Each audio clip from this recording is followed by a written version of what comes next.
Hello everyone, welcome back to my channel. ఈరోజు మన ఛానల్లో మరో సరికొత్త రెసిపీతో మీ ముందుకు వచ్చేసానండి.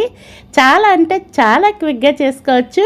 మార్నింగ్ బ్రేక్ఫాస్ట్ లేదా ఈవినింగ్ స్నాక్స్, నైట్ డిన్నర్ ఎప్పుడైనా చేసుకోవచ్చు అండి. టేస్ట్ అయితే అదిరిపోతుంది.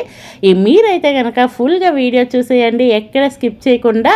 చాలా చాలా సింపుల్గా చేసుకోవచ్చు. ఇక రెసిపీ అయితే స్టార్ట్ చేసుకుందాం.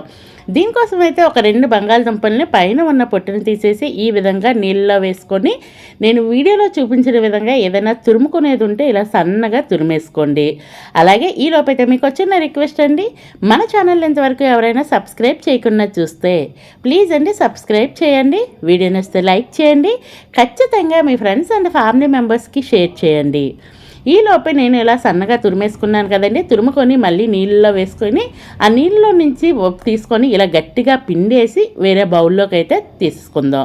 అంతా ఇదే విధంగా చేసుకున్నాక మీకు మళ్ళీ చూపిస్తా. ఈ విధంగా చేసుకున్న తర్వాత ఇందులో అయితే సన్నగా కోసుకున్న పచ్చిమిర్చి ముక్కలు వేసుకోండి. అలాగే సన్నగా పొడుగ్గా కట్ చేసుకున్న ఉల్లిపాయను అయితే ఒక మీడియం సైజు ఉల్లిపాయను కోసుకొని దాన్ని కూడా వేసుకోండి. అలాగే రుచికి తగిన ఉప్పు వేసుకోండి. మీ టేస్ట్కి తగ్గ ఉప్పుని వేసుకోండి. నెక్స్ట్ అయితే కనుక ఇందులో 1 స్పూన్ వరకు గరం మసాలా కానీ, లేదంటే చాట్ మసాలా కానీ, లేదంటే ఇన్స్టెంట్ చికెన్ మసాలా కానీ ఉంటే వేసుకోండి. వేసుకొని వీటినన్నింటినీ బాగా కలిసే విధంగా కలుపుకొని దీన్ని సైడ్ పెట్టేయండి. నెక్స్ట్ అయితే కనుక ఒక మిక్సింగ్ బౌల్ తీసుకొని 1 కప్పు వరకు గోధుమ పిండిని తీసుకోండి. అలాగే ఇందులో రుచికి తగ్గ ఉప్పును వేసుకోండి.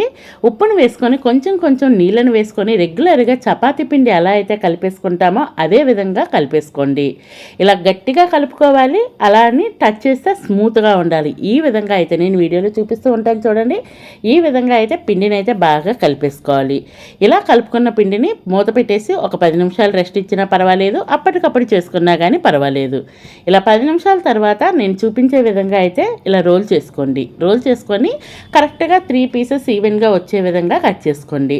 కట్ చేసుకొని దీన్ని మరొకసారి బాల్స్ లాగా అయితే రెడీ చేసి పెట్టుకోండి. బాల్స్లా రెడీ చేసుకున్న తర్వాత కొంచెం పొడిపిండిని జల్లుకుంటూ చపాతీ ఎలా అయితే రోల్ చేస్తామో అదే విధంగా రోల్ చేసుకోవాలి. కాస్తంత మందంగా రోల్ చేసుకోవాలి. పల్చగా రోల్ చేయకూడదు. పల్చగా రోల్ చేస్తే మనం పెట్టుకునే స్టఫ్ అనేది బయటకు వచ్చే అవకాశం ఉంటుంది. కాస్తంత మందంగా ఉండేటట్టే రోల్ చేసుకోవాలి. అన్నీ ఇదే విధంగా రోల్ చేసుకొని పక్కన పెట్టేసుకోండి. నెక్స్ట్ అయితే ఒక చపాతీని తీసుకొని ఒక స్పూన్ వరకు టమాటో కిచప్ని వేసుకోండి. టమాటో కిచప్ మొత్తం చపాతీ అంతా స్ప్రెడ్ అయ్యే విధంగా ఇలా స్పూన్తో కానీ లేదంటే స్పాచులాతో కానీ స్ప్రెడ్ చేసుకోండి. అలా స్ప్రెడ్ చేసుకున్న తర్వాత ముందుగా మనం రెడీ చేసి పెట్టుకున్న బంగాళదుంప తురుము ఉంది కదండి, దానిని మొత్తం ఈ చపాతీ అంతా స్ప్రెడ్ చేసేయండి. కంప్లీట్గా ఈ చపాతీ మొత్తం స్ప్రెడ్ చేసుకోండి. దీనిపైన కావాలి అంటే గ్రీన్ చట్నీ కూడా పెట్టుకోవచ్చు అండి. చాలా రుచిగా ఉంటుంది. అలాగే నెక్స్ట్ అయితే కనుక చీజ్ కూడా వేసుకోవచ్చు. ఇదంతా మీ ఆప్షనల్. ఇలా అంతా స్ప్రెడ్ చేసిన తర్వాత మరొక చపాతీని పైనుంచి కవర్ చేసేయండి. చేసేసి ట్యాప్ చేసేసుకుంటే మనకి కరెక్ట్గా స్టిక్ అయిపోతుంది. ఈ అంచులు మొత్తం ఇలా అంతా ఒక్కసారి ప్రెస్ చేసిస్తే బాగా స్టిక్ అయిపోతుంది. దీన్ని కూడా సేమ్ ప్రాసెస్ చేసుకోవాలి. ఫస్ట్ చూపించాను కదండి, అదేవిధంగా టమాటో కిచప్ అలాగే బంగాళదుంప తురుమును వేసేసి పైనుంచి మరొక చపాతీని కూడా పెట్టి దాన్ని ఫిక్స్ చేసేయాలి. ఇది రెండోది పెట్టిన తర్వాత ఏంటంటే కాస్తంత నీళ్ళు తడిని అప్లై చేస్తే ఏంటంటే వేగంగా అతుక్కుంటుందండి. ఇలా అప్లై చేసిన తర్వాత మొత్తం అంతా ఒకసారి బాగా ట్యాప్ చేసేయండి. కరెక్ట్గా అతికిపోతుంది. నెక్స్ట్ అయితే కనుక ఒక స్టీల్ ప్లేట్లో కాస్తంత నూనెని రాసేసి దీనిని అందులో పెట్టేసి స్టీమ్ చేసుకోవాలి. నేను ఈలోపే స్టవ్ వెలిగించి కళాయి పెట్టేసుకొని ఒక స్టాండ్ పెట్టుకొని వాటర్ వేసుకొని దానిలో అది మరిగినాక మనం ముందుగా రెడీ చేసి పెట్టుకున్న చపాతీని పెట్టేయండి. ఒక్క 5 మినిట్స్ మనం దీన్ని స్టీమ్ చేసుకుంటే చాలా ఈజీగానే కుక్ అయిపోతుందండి. చూస్తున్నారు కదా, చేతికి అతుక్కోవట్లేదు, బాగా స్టీమ్ అయిపోయింది. అలా కుక్ అయిందాన్ని ఒక సైడ్ పెట్టేయండి. నెక్స్ట్ అయితే ఒక చిన్న మిక్సింగ్ బౌల్ తీసుకొని ఒక 2 స్పూన్ల వరకు గోధుమ పిండిని లేదా మైదా పిండిని తీసుకొని దీంట్లోనే కొంచెం రుచికి సరిపడే ఉప్పును వేసేసి కొంచెం నీళ్ళని వేసుకొని లమ్స్ ఏమీ లేకుండా కాస్తంత పల్చగానే ఇది బ్యాటర్ని అయితే కలిపేసుకోండి. ఇది కేవలం గోధుమ పిండి కలుపుకుంటే బాగుంటుందండి. లేదు అనుకుంటే ఒకవేళ కొత్తగా చేసేవారు పాడైపోద్ది అనుకుంటే మైదా పిండిని కలుపుకోండి. అలా కలిపేసి దాన్ని కూడా సైడ్ పెట్టేయండి. నెక్స్ట్ ఈలోపే ఇది బాగా చల్లారిపోయిందండి. చల్లారిపోయిన దాన్ని నేను వీడియోలో చూపించిన విధంగా పిజ్జా ఎలా అయితే కట్ చేస్తామో అలా పిజ్జా కట్ చేసే విధంగా అయితే చాక్తో కట్ చేసుకోండి. చాలా ఈజీగానే కట్ అయిపోతుంది.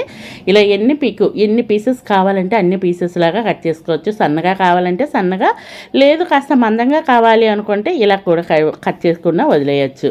ఇలా పీసెస్ అన్నీ కట్ చేసిన తర్వాత ఒక పీస్ని తీసుకొని ముందుగా మనం బ్యాటర్ అయితే కలిపి పెట్టుకున్నాం కదండి, గోధుమ పిండిని వాటర్లో కలిపేసుకోవాలని చెప్పాను. ఆ బ్యాటర్లో డిప్ చేసుకొని దీనిని వేడి ఆయిల్లో వేసి ఫ్రై చేసుకోవాలి. ఇది షాలో ఫ్రై కూడా చేసుకోవచ్చండి. ఈలోపే నేను స్టవ్ వెలిగించి పాన్ పెట్టేసుకొని కాసంత ఆయిల్ పోసుకొని ఆయిల్ వేడైనాక 1 by 1 మన కళాయిలో ఎన్ని సరిపోతాయో అన్నింటినీ వేసుకోండి. స్పూన్తో కాస్తంత పిండి వచ్చేసినా ఏం పర్వాలేదండి. అది కాస్తంత వేగినాక వాటికి అతుక్కొని అవి కూడా క్రిస్పీగా ఉంటాయి.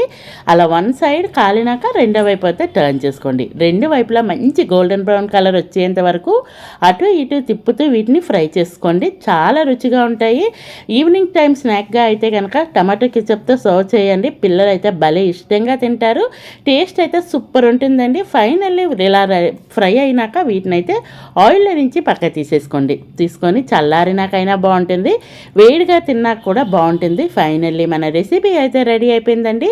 Ready to eat. Thank you for watching. Please do subscribe to my channel. Thank you for watching. Please do subscribe.